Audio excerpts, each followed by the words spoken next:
Hola a todos y bienvenidos a este quinto capítulo de nuestra serie en Bitácora del Pensar. A lo largo de este viaje, hemos visto a la idea de Dios transformarse radicalmente. Pasamos de los dioses del Olimpo a la pura razón griega, luego a la síntesis perfecta de la Edad Media.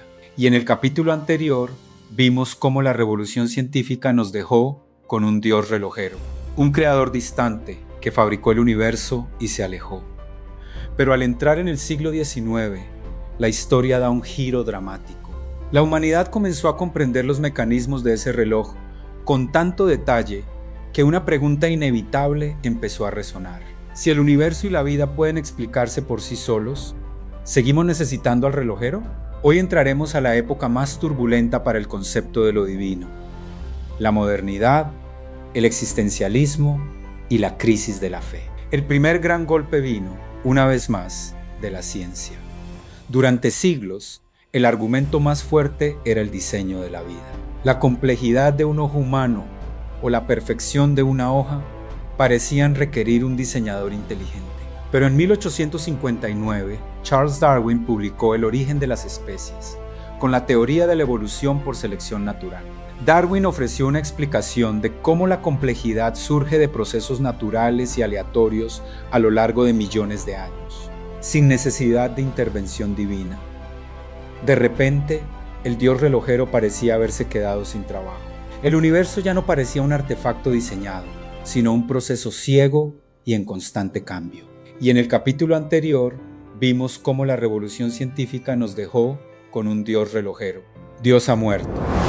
Dios sigue muerto, y nosotros lo hemos matado. Atención aquí, porque Nietzsche no estaba hablando de un asesinato físico en las nubes, estaba haciendo un diagnóstico cultural.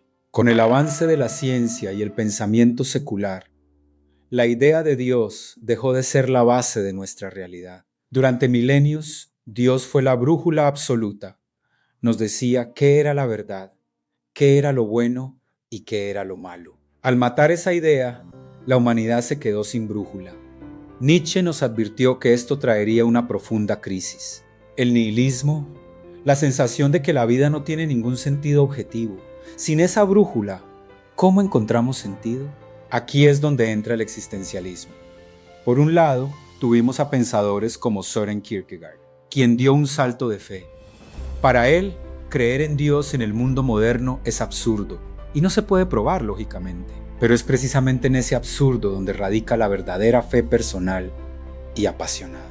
Por otro lado, en el siglo XX, Jean-Paul Sartre llevó el ateísmo a sus últimas consecuencias. Sartre dijo: la existencia precede a la esencia.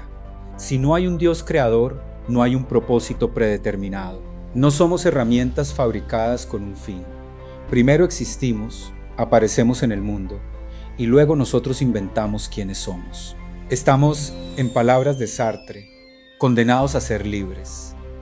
El peso del sentido ahora recae sobre nuestros hombros. El siglo XIX y XX despojaron al mundo de sus certezas absolutas. Pasamos de un motor perfecto a la inmensidad de nuestra libertad y a un cosmos silencioso. Muchos creyeron que este era el fin definitivo de la espiritualidad, pero la necesidad humana de trascendencia no desaparece tan fácilmente. Simplemente evoluciona y encuentra nuevos lenguajes. Por eso he preparado algo más. La próxima semana publicaré un capítulo 6 especial, donde exploraremos una respuesta fascinante: la visión espírita. Veremos cómo reconciliar la razón con el mundo espiritual. No se pierdan ese gran cierre. Suscríbanse a Bitácora del Pensar, denle like y cuéntenme en los comentarios. ¿Creen que la ciencia nos alejó de lo divino? ¿O solo nos obligó a buscarlo de otra manera?